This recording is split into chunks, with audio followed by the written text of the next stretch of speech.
Hello, and welcome back to the Taylor Seminars, where we talk about how Taylor Swift turns life into poetry. I am greeted and joined once again by my good friend Exquisite. Hello. Hi, Hannah. And we are here this week to talk about the title track to the Tortured Poets Department, the Tortured Poets Department. Yeah, in case you didn't know what it was called. Hey, you got to make it clear. Sometimes people just try too hard to read between the lines, and you just got to be what's in front of you. So, Yeah, no. this one is written by Taylor Swift and Jack Antonoff, who also produced it. Mhm. And yeah, any thoughts before we do stanza by stanza, Exquisite? Yeah, okay. So I kind of also want to know what you thought about it when you first saw the title, and then you saw the title of this song, and also saw the title of the album. Right. What were you thinking? Because my immediate thought was that she was being tongue in cheek, Mm-hmm. especially because as I saw the meltdowns of like, oh my goodness, you're not in the literary world the way I am, but like half of them were melting down about Taylor Swift calling herself a poet. The Yep. others were like, must poets be tortured? She'll never understand what it's like to be tortured. She's rich. She's a billionaire, blah, blah, blah, blah. And in my head, I'm like, this is obviously reading like it's kind of a joke to me. Mm-hmm. Mm-hmm. Or that she's not being serious. To me, the first thing I thought when I saw it was, how's she gonna sing this? Right? Like, this is not some kind of melodious phrase, right? Oh, this It's is not. the Tortured Poets Department. Like, it's quite a mouthful. But obviously, I knew she would, but it was just. But I was also like, oh, like, is she even gonna say the line, right? Because there are Yeah. songs where she doesn't exactly say the line. I can't think of any off the top of my head, but I mean, she does in Robin or Ronan. She doesn't say those names. yeah. So I was like, Um, who knows how she it's there's a gonna couple, play out. at least two. Yeah. Um, I would also like before we started, I would just like to say this song specifically could have been called Modern Idiots as well, and Mm-hmm. that's what it does sing consistently in the song. But yeah, I was like, to me, she is obviously joking or like she's not being serious. And then She's when poking we fun. yeah, she's making fun of them, Yeah. herself in them. It's very melodramatic, which Taylor is absolutely leaning in to the melodrama of herself and her own what's that Florence and the Machine line? Oh my goodness. Her own self mythology. Like she's leaning Mm. into yeah. Yeah. Another thought. So this is not an original thought, but this is from my friend Kate, who's my friend who's oomph on Twitter, and she said that she loves how the song uses this like production that's like an 80s sitcom or rom-com. Like it does sound very 80s. And so she actually thinks it sounds like, because it sounds like a sitcom intro, that this is like an episode of her life. Yeah. And I thought that so when I heard it again with that, I was like, oh yeah, it totally sounds like back in the day, children. Shows had longer song intros, and they really cared about what that theme song was because it really showed you what uh, the flavor, I guess, of this TV show. And I do think that this gives that flavor of what she was going through. I will also say the song also sounds very 1989 sonically. Ooh. Very much 1989, 2014. Not in a dated way, but in a like she's trying to reflect on the era. You know how with Fortnite we were like she may be imagining a different future. Mm-hmm. Maybe I was kind of thinking maybe this one is like she's imagining um this, or she's going back to the beginning where this different future could have happened. And I think this is true of the whole album, that she's playing with past and present a whole lot. She's playing with past, present, and future, different timelines. She's like weaving in and out kind of all over the place, especially as she like reckons with her like lost youth or Mm-hmm. whatever. So I think she's doing that with this specific song, and I think that's why it sounds similar to 1989, just because that was the area of her life when a lot of things went down for better and for worse. Worst first. Yeah, for worse and for better. It wasn't always awful, Yeah, but I yeah. think she back, and she's like, oh my God. Um, but yeah, Yeah. that's all I want to say sonically. Oh, also, I also want to say performance wise, Mm-hmm. Taylor sings this song with a tremble in her voice the entire time. Like her voice is, she's not steady singing this.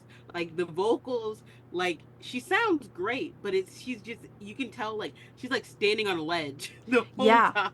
Yeah, and I think that's especially evident as the song goes on. I feel like she's kind of losing grip more and more. Like the Yeah. especially the lines like you told Lucy you'd kill yourself if I ever leave and I had said that to Jack about you, so I felt seen, right? Mhm. And then it, right after that is the line about taking the ring off my middle finger Oh my and gosh, we're putting gonna get so there. we're We're going to gonna get get there. there, but I do feel like It makes it me so angry. Oh my goodness. Anyway, right? And so yeah, we have that kind of falling apart even within the song, which yep, foreshadows the relationship. yeah, real bad. Okay, I'll read the first stanza. Sure, You don't mind.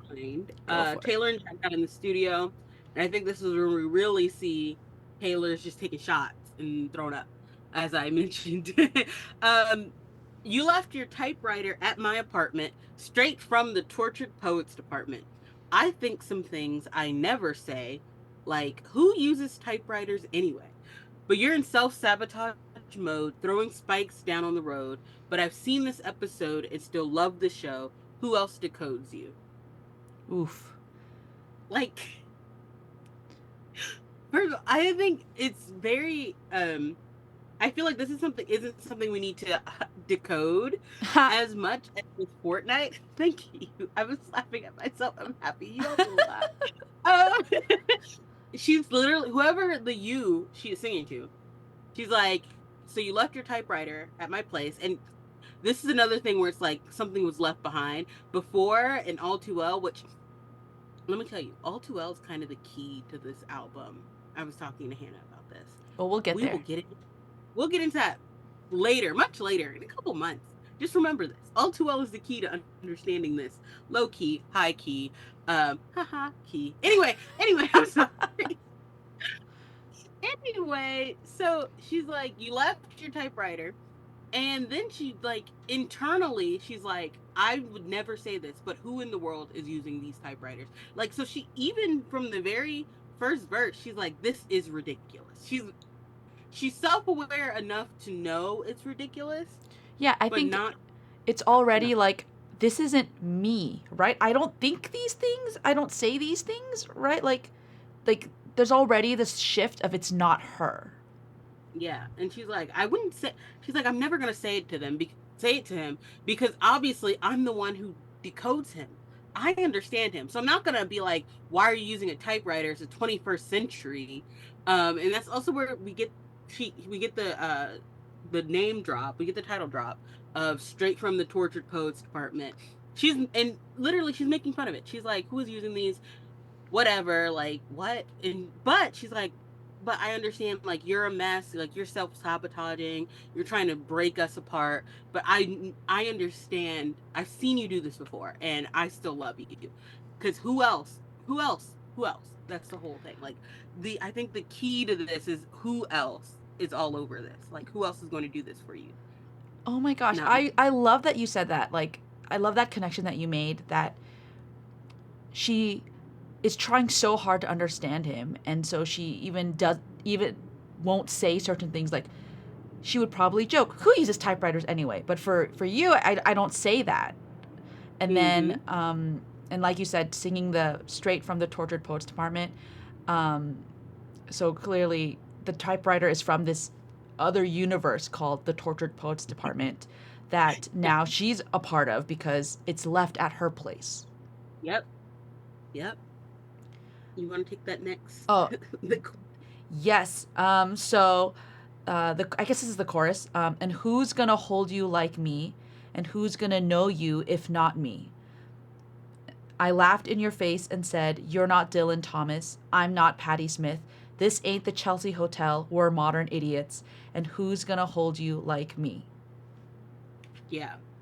I guess I could kind of do Again, this little post chorus too. Nobody, no fucking body, nobody. again, we get that like who else again, right? Mm-hmm. And I'll say Dylan Thomas is a Welsh poet, so British. Patti Smith is American. Mm-hmm. Singer, And songwriter. yeah, yeah.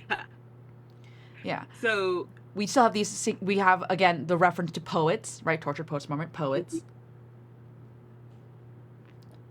I and also this you talking like about the else thing really makes me think of the previous track Fortnite, because like mhm. in that one she sings, um, it won't it won't start up till you touch me. It won't start up till I touch you. It's this idea of there's only us. There's nothing else. Going back to this else that you're talking about.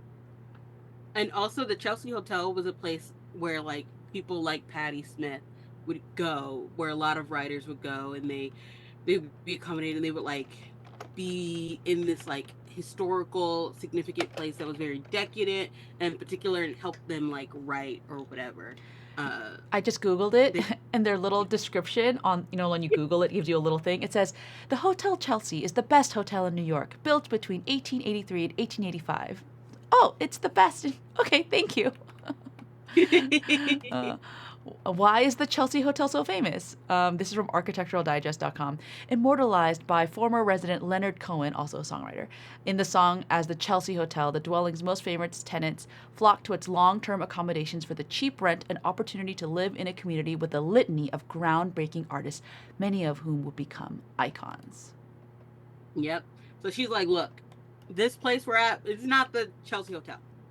We're not these like fascinating people who have so much to say and are so deep, right? She's like, we're idiots, we're dumb, we're modern, we're probably shallow as a puddle. And then she's like, but who's gonna hold you? Who's gonna keep you together? Like, who else?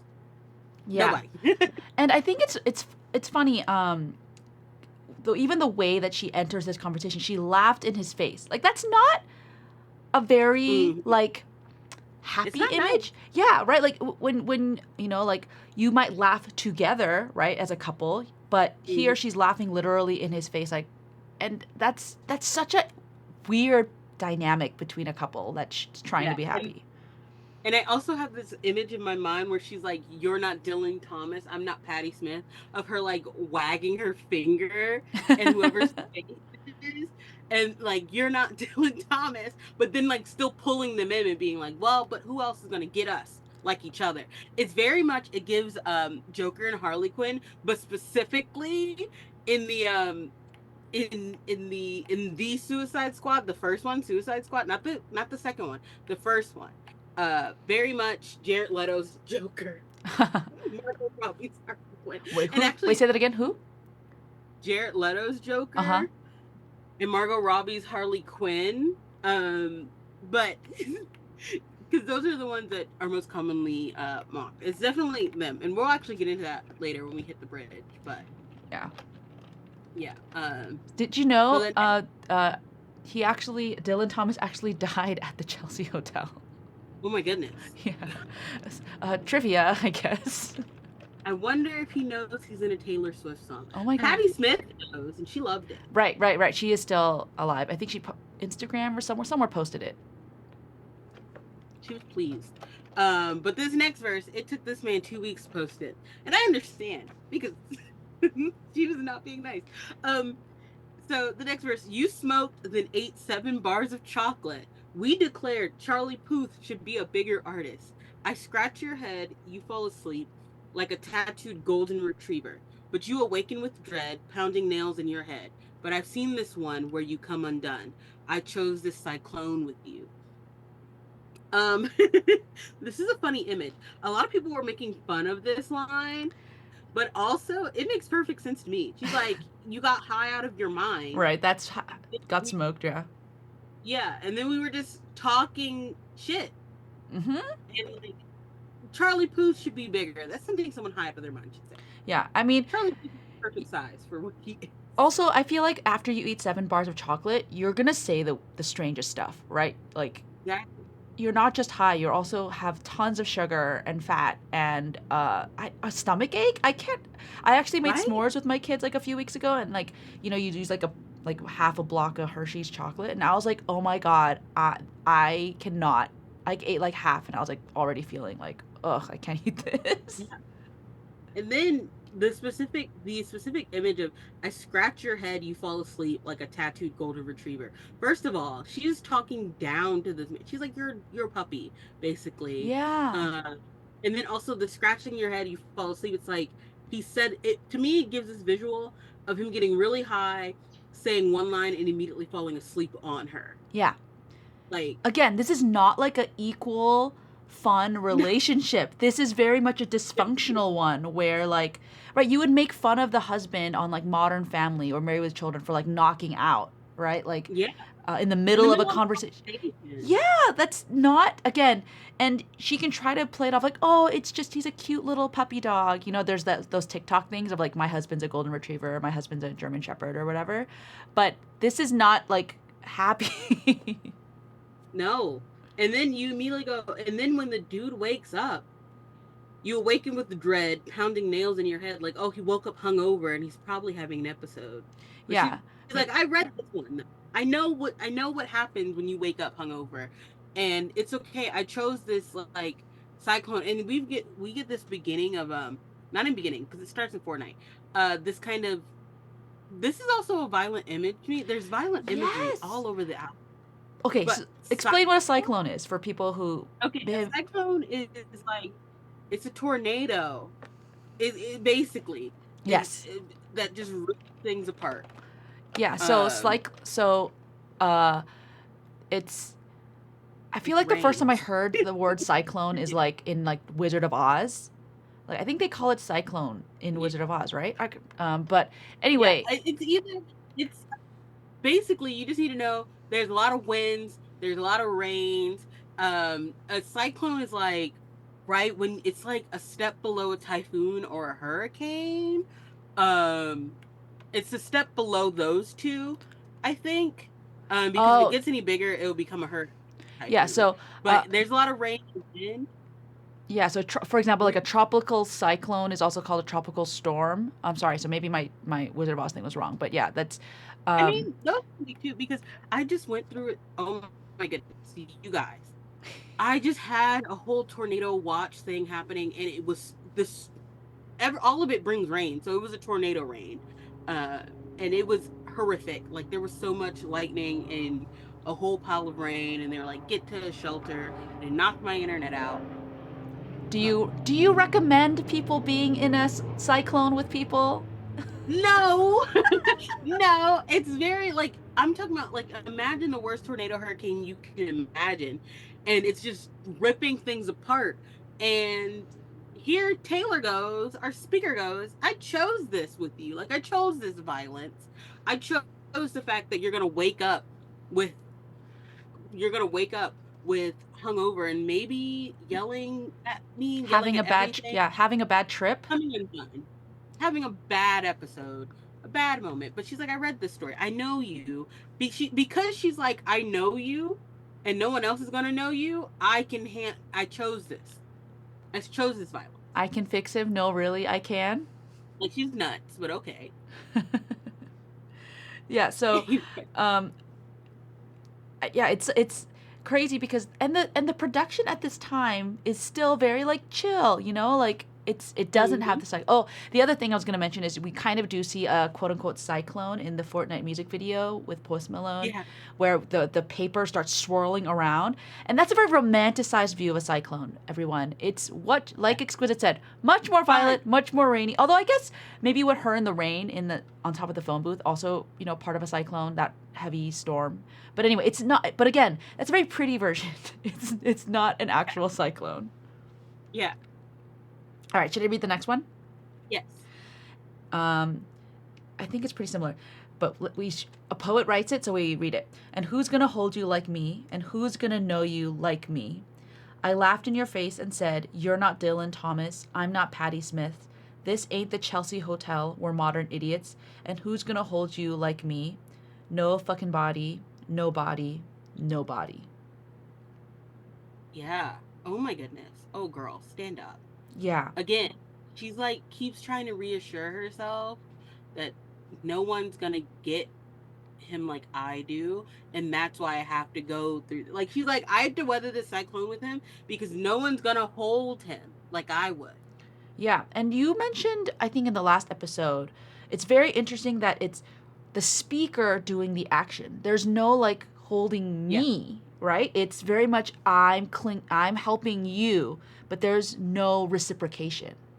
yeah, and actually, we're only gonna see that change one time in this song, and it happens in the next verse. I'm gonna read it. Um, Sometimes I wonder if you're gonna screw this up with me, but you told Lucy you'd kill yourself if I ever leave. And I had said that to Jack about you, so I felt seen. Everyone we know understands why it's meant to be, because we're crazy. So tell me, who else is gonna know me? At dinner, you take my ring off my middle finger and put it on the one people put wedding rings on. And that's the closest I've come to my heart exploding. First of all, run, run, run. If someone does this to you, please run. Oh It my reminds me God. of that Maisie Peters song, right? Like, what's the Yeah, one where she says "run" like when if a man's trying to like basically like love bomb you? yeah. And I think this is when, because this comes right before we get into like the down bad areas of it all and my boy areas or whatever.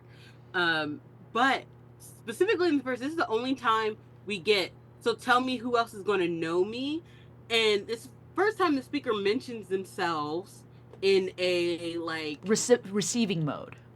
yeah. But then immediately after that, they enter that receiving mode, this vulnerable mode, and whoever they're singing to begins begins to love bomb them by moving that ring. And because they know them so well, because she's like, you know me, they know what it means to take a ring off her finger and then put it on a wedding ring. They know how important that is. And she's like, that's the closest I've come to my heart exploding. So of course I'm gonna stay, you know? It's wild. When I heard those lines for the first time in, the room where I was staying, I I know. gasped. I was like, he did what? Like Exactly. Like what? like Especially because we enter this song with an awareness that there has been probably some trauma, and that's why she's like, we are crazy. And she literally even mentions it. She's like, you told Lucy that you'd kill yourself. And mind you, it's like whoever they're talking to, the man she's talking about, did not tell her that he was gonna kill himself. He told Lucy, and Lucy probably got back to the speaker right. because how else? Because she could have said, "You told me you'd kill yourself if I ever leave." No, she said, "You told Lucy that," Mm-hmm. and I have said that to Jack. Like she's like, "I am unstable," and I feel seen because he's also equally unstable and would die if I left him, and I know I would die. Yeah. Both So tortured. they we understand each other, and then that literally the line of everyone we know understands why it's meant to be because we're crazy. It's like, I don't know if they think it's meant to be. Yeah, they might both think you're both crazy. Yeah. And it's crazy And because she does have that moment of like realization at the beginning of this stanza, right? Sometimes I wonder if you're gonna screw this up with me. Like, right? Like she's like she mhm, has these moments where she's like, is it? But the thing that she uses to reassure herself is, oh, because we're both crazy, it's not gonna yeah, happen. Which is like an she's, insane thing to say. and also if you've ever tried, like if you've ever seen someone in a relationship like this where you know it's bad for everyone involved, if you've ever tried to give them advice to get them to pull out, they're gonna sink their claws in deeper. Is the problem. Yes. You have to let them come to the realization themselves. Um, With yeah, hopefully no, as soft as landing as possible. yeah, no, crushing, falling feels like flying till the bones crushed and all that. Mm-hmm. Uh, but yeah, no, like literally this whole verse, the whole bridge just upsets me, especially because as she's singing it, when she's singing it, and you guys just go back and listen to it, she's literally like it sounds like she's standing on a cliff to me. Like She's she's on a quivering. bridge, she's gonna drive off. Her voice is quivering. She's like barely holding it together. Even when she sings "Cause We're Crazy," where she's supposed to have like this epiphany, she still is like it's like she's drowning in this whatever it is. Um, and then the love bombing starts in the song itself.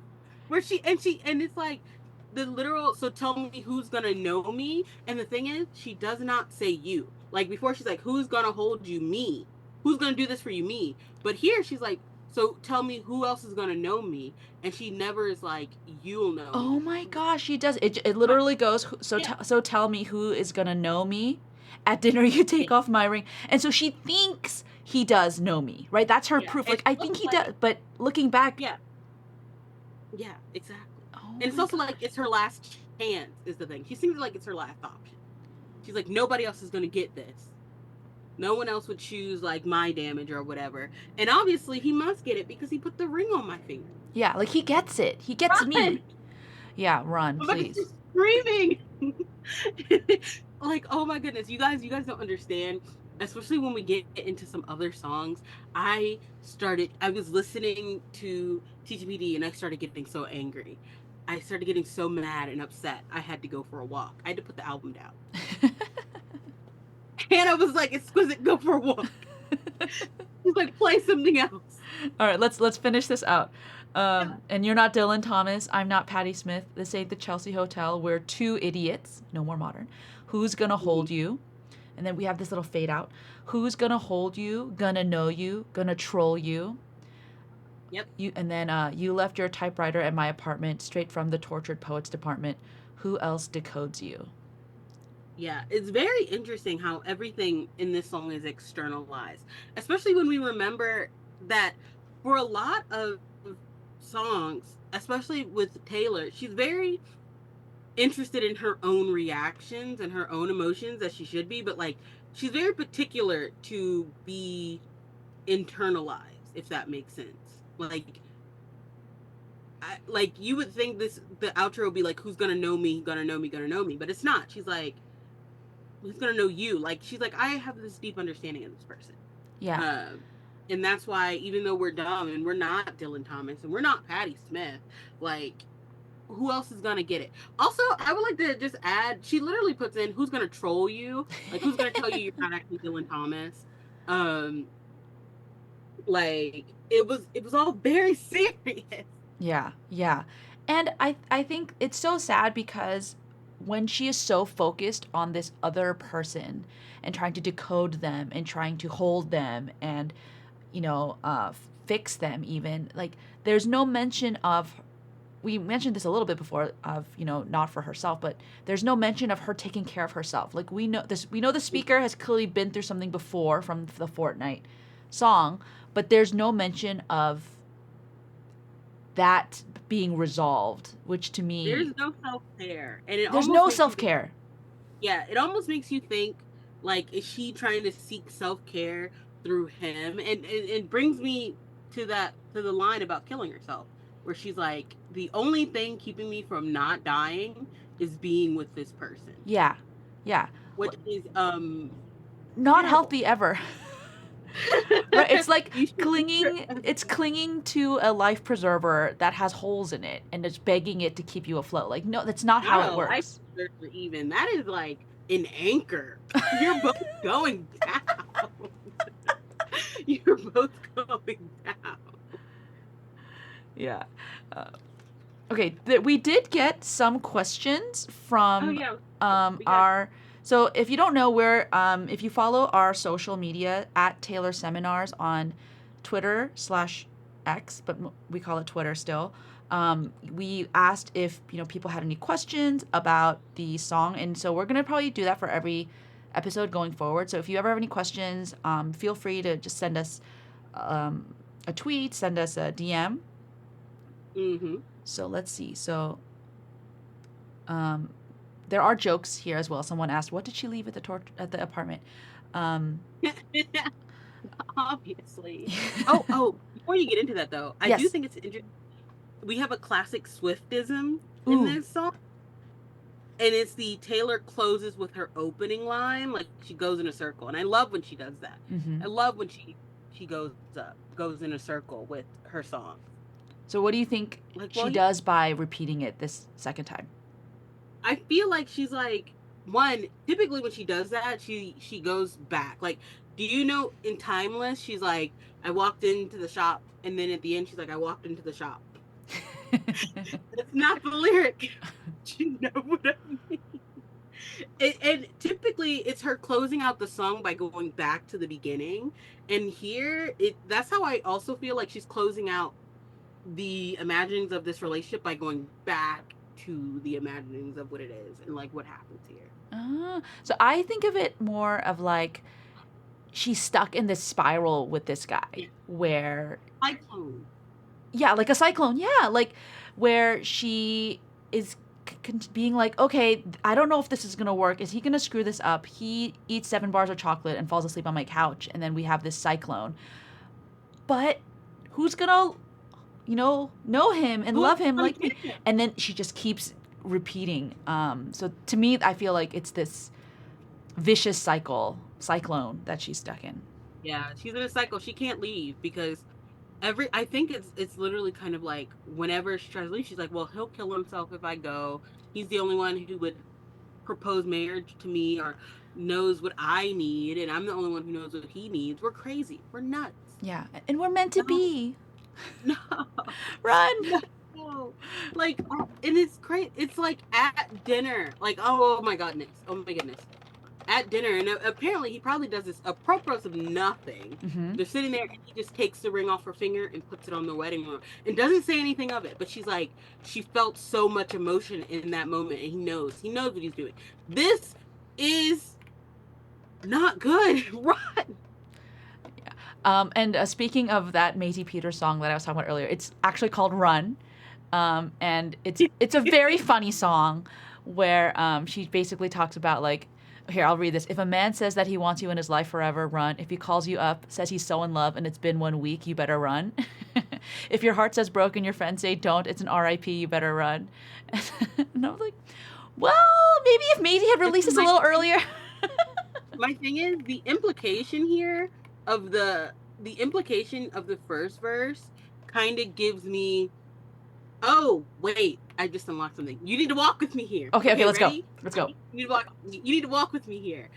The specifically, you left your typewriter at my apartment, leading into but you're in self-sabotage mode. Okay. To me, she's been ghosted at this point, and he's left his stuff there. And she is like, listen, just walk with me. She's like, but I understand why he left and abandoned me. He's self-sabotaging, and he's done this before. I've seen this episode before, and I understand why he did it. Right? I understand why he did it. Oh my So then gosh. she goes to do a lot of like reassurance of like, he said he'd kill himself if he leave. He told me this, so obviously he would go. And then at dinner that one time, he put his ring. He put the ring on my wedding finger. And then she goes all the way at the end. She's like, he left the typewriter. He left. So obviously he's not there. He's not at the apartment. He's not at the apartment. He's gone. And he's self-sabotaging. Listen. I think you Because I think you have something like I wouldn't say I'm like because like I don't like the chronology. I think like I would have to like I kind of have to rewire in my head, but I do think this aspect of like either he has ghosted her or it's not a premonition, like a foreshadowing of the ghosting. yeah, I think something is like that. yeah something like that, yeah, like whether it's a premonition. You know what else why I say that he has ghosted her? Mm-hmm. Because in that second verse, everything's in past tense. But in that first verse, she says, I think something. So it's like present tense. And she's like, you're currently in self-sabotage mode and you're trying to get rid of us. But I know you've done this before. But the Charlie Puth verse is all past. It's all past. Like in the past, he's It says I scratch your head, not I scratched your head. Yeah, but I think scratch can be past as well. Like I think scratch is one of those verbs that can be both. Because it says you smoke and then you fall asleep is present. But then it's like, but then you awaken. She's confused me. You gotta sit with No, but that's what I think. I think like I think it is a little bit like it's not necessarily the point isn't like a chronology per se, but I do think there's hints. I think that's right though. There's hints of the ghosting and the hints of the ghosting, hints of the this dynamic that's not of equals, not of being on the same page. Like the only thing they're on the same page about is that they're crazy, that they're idiots. Yeah. And I think that's why we get this repetition of who's gonna hold you, who's gonna hold you, who's gonna hold you. She's like, he would not just ghost me because who else is going to hold him? And maybe that's why we get so much of her externalizing the who's going to. Yeah, yeah. I like that a lot, Exquisite. I super love that. Like, especially because we got it's the future tense of who's gonna, which is going to, as in who in the future will hold you, but me, right? Who's Right, gonna know you? right. Me. I'm the only one who would know you. So obviously, he wouldn't leave his typewriter and not come back to get it. Yeah. He's not just gonna ignore me. He's obviously just self-sabotaging in the first place. It's just self-sabotage. He's gonna come back. He's done this And then I'm gonna before. scratch his head. He's gonna fall asleep. It's gonna be fine. It's everything's gonna be okay because he said he'd kill himself if he ghosted And me. because he told me sort of that he was gonna marry me. Like it's Yeah. gonna Oh my happen. god. This just got even worse in my mind. Yeah. You see what happens when me and Hannah talk? We have And this breaks. is how we're gonna know if people listen to the episode all the way is when they get Yeah. this to our epiphany moment, like halfway through the episode. Like if you got to the epiphany. Yeah, then you know. Then you know. Yeah. Yeah, no. Anyway, let's look at those questions. Okay. So one person said, JJAS0510 said, "Why do you think people have a hard time understanding that the album title is ironic, even after hearing her refer to herself and the Muse as two idiots? It's obviously It's irony." because people don't believe Taylor can be funny. They never allowed her to be in on the joke of herself, ever. Yeah. They don't think it's typically like not to be like feminism woman thing, but literally it's because she's a woman. Women are never allowed to just be funny. It's always we're being dead serious and we're not making a joke. Yeah. Even though she's literally in on the joke. Yes. This album is so funny, and in this Oh. song, she's very self-aware. And you have to, if you want to be funny, you have to be self-aware, right? Like that's like half the joke is knowing who you are, and she's clearly very self-aware. All right. And she's very aware that she's melodramatic, that she's all of this. She's like, we're two idiots. We're not. So I literally, it's just because people don't believe women can be funny or be aware of anything. At least that's my reading on it. Because even, again, like, she literally was like, even when she was saying the Tortured Poets Department on stage at the Grammys, you could tell that she was kind of like, I already know what they're going to say about this. Mm-hmm. She was pleased. And then she made that joke on stage. She's like, you guys aren't even going to want to say the whole thing, so you call it poets. Yeah. You can call it all of this. But yeah, it's just because people, they don't believe women can be funny. At least me. That's why. All right. This one's kind of a comment, but we can, if you want, we can get into it. The song is vulnerable. Oh, this is from Taylor Hits Diff. The song is vulnerable, but the music makes it feel lighter, which is interesting. It also feels very tongue-in-cheek, making fun of both herself and her muse. Any thoughts? Yeah, we kind of covered that a little bit. Well, a lot of it on the whole episode. But yeah, I think the song has to be light. It has to be because that's how she's kind of operating on these two levels where like she's seriously in a not sane state of mind, right? Mm-hmm. With this relationship, and yet she really believes it's going to work out. That is not, those are not going to work, and this light production keeps it light. Like some of the sillier lyrics, but then you listen to her voice and she's like trembling. Yeah. Like, wow. Yes. Yeah, it is exactly what you said. It's vulnerable, but light, but feels so light, which she does a lot in this album. Someone underscore say don't go one said thoughts on the song only referencing recent events versus both past and more recent.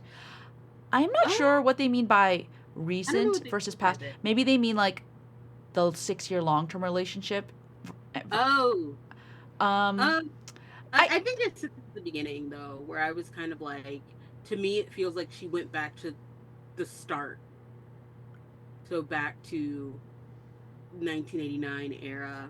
If we're going to talk about music, we didn't really get into this because I find it irrelevant, but it can be relevant if we're like, I mean, that's when she first met Matthew. So. Oh, I was talking about her long-term relationship right before this one. Maybe that's what they mean. But yeah, I think, yeah. Maybe they mean like why, because I assume they're asking why is this song only about Matthew and not like a mixture of the two of them? So, and they think Matthew is recent, but he had been around before. Oh, I see what you're saying. Yeah, yeah. Yeah. But I also think like it's for her storytelling. She gets to pick what she wants to share. That, like a lot of it is blended muses, but then there's obvious some songs that are specifically about certain people. Cool.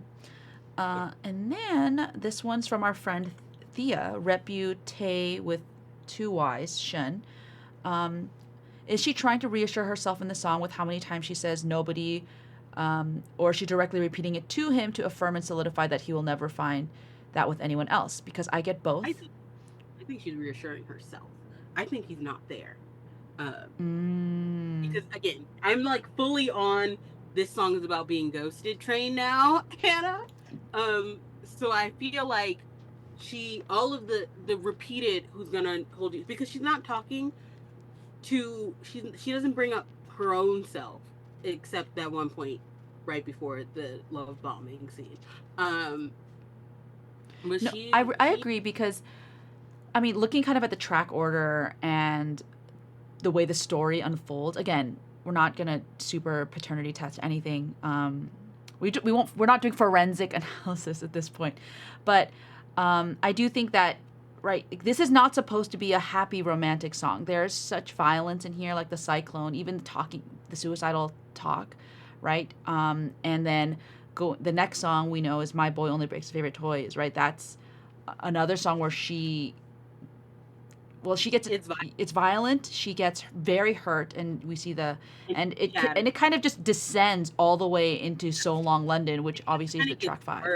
Yeah, which is like almost every song is like super violent. Yeah, I think the only like quote unquote like happy. But Daddy, I love you. Yeah, that's what I was gonna say, right? Like let's obviously excluding like the alchemy, but right, even in "But Daddy, I Love Him," we have. That's very, I feel like, removed from almost any muse, right? That's which again we'll get to. Him is irrelevant. But yeah. So then, I do think this. Yeah, I do think it's like a rom-com, sitcom, 80s thing, and we have this. But hint, it's like, you know how certain animes, I don't know if you watch a lot of anime, but they'll like hint at the plot. Like through in the beginning, like the montage, we have no idea what the context is till afterwards, and you're like, oh my gosh, this scene is from here, and this is what I feel like that's this song. Like you're gonna get this is gonna all unlock. It's all gonna make sense. Exactly, which I think is why we're getting the ghosting thing now, because we see it from the rest of the album. Which is why a lot of people immediately weren't feeling the first 2 songs, but I would like to say they immediately grew on me after I listened a couple times, and it is imperative to me that these 2 songs are first. Yeah. Like, I think it was necessary for the title track to be number 2. Because, again, I'm also thinking, like, all throughout she's, like, playing in time and imagining different futures or imagining the past. And we know with Fortnite, she's like, alternate reality. And then this one, she's like, let's go back in time. And then in My Boy, she's like, 6-year relationship. Yeah. And she also goes back in time in My Boy Breaks His Favorite Toys. We'll talk about that next week. Yes. She goes back in time in that one. And then Down Bad is literally the falling from being ghosted. I feel like if we listened to Down Bad immediately after the Tortured Poets Department, it probably would break something in me, but I'm gonna do that. She graciously put another sad song right in between to prevent that from happening. But yeah, now that I'm on the ghosting theory, I'm 100% right, and I cannot be proven wrong because I'm always right. Because I've never been wrong. No, I think we are under appreciating all the foreshadowing that's happening in this album, and I think it's mostly because we were so mind blown by the love bombing scene, like that. I think also it was because when everyone heard this song the first time, they immediately went, "Oh my God, it's about Blake." Yeah, and then they stopped listening to the rest of the song. Yeah, which is very surface level, right? Like, right, but you have to really look a little closer. Let go of the muse, read the words. Yeah. And then actually by reading the words, it can actually make it more clear about the muse if that's something you care about. But I'm going to say this at the end of every episode or throughout every episode is this album is about Taylor and what she felt and how she felt. It's a Taylor Swift album. Yes. And so, This is not a Jack Antonoff album. This is not an Aaron Dessner album. She made it exactly how she wanted it to sound. yes, and it's not about her muses, it's about her. And so in this one, right, it's her dealing with this relationship that she thought might save her, but being completely broken herself, and this person being completely broken, and her reasoning for why she was in it. And I would also, and she gives us the reason. She's like, who else is going to know me? That was her reasoning. Yeah. Who else is going to know me? And I think that she's like, this is why this happened, because no one else was understanding me. And I also think it's interesting. You'll notice we get, as you move through the album, we get a lot of Taylor's friends. And I think this is an album where we get the most Taylor's friends commentary. Oh, I but love on this this song, we don't hear what Jack says back to her. We don't know. Right. She said, I had told that to Jack. We don't know it, but we do know that she's like, they understand it because we're crazy. So there's an implication that Jack was like, you're nuts. There's an implied response of him being like, you're crazy. Yeah. We don't know. We don't know. And that's, I mean, she does say, kind of allude to more friends, like everyone we know understands why it's meant to be. But that doesn't necessarily mean that that's literally what they said. It also doesn't mean they truly understand it. She said, because we're crazy. But literally, it's giving when your friends know they can't help you at the moment. So they're like, you're not okay. But I think it's just so interesting to me how we get so many of Taylor's friends, and we get a lot of Taylor not listening to her friends. All over the album, we get she's not listening. Or my friends tried to tell me this, or my friends told me this, but I was doing this anyway. That is interesting. Or my friends celebrated me leaving. We'll have to keep an eye out for that as we go through each track.